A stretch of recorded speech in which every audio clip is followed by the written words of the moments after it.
আমি এখন মঞ্চত এখন চিতা থাকিব চিতাত নেহা বুলি ছোৱালীজনী মাকক খুৱাই থোৱা জ্বলাবৰ কাৰণে দুই চাৰিজন মানুহে চিতাৰ কাম কৰি থাকিব তেনেতে এখনত হাতত এটা সেন্দুৰৰ টেমা লৈ নেহাক দেখা যাব তাই বাউলি হৈ চিঞৰি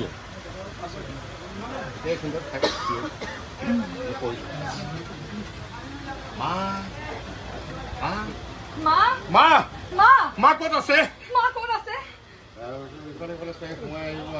দেখিছে দেখিছে মাৰ সেন্দুৰখিনি কেনেকে নোহোৱা হৈ গৈছে দেখিছে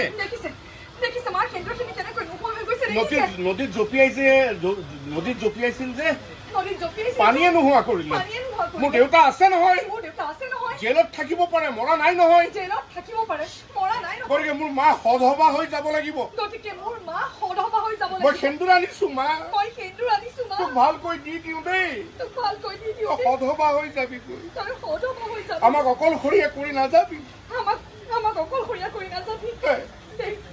এবাৰ চকুটোকে মেলি দিছো এতিয়াও চিতাত জুই দিয়াই নাই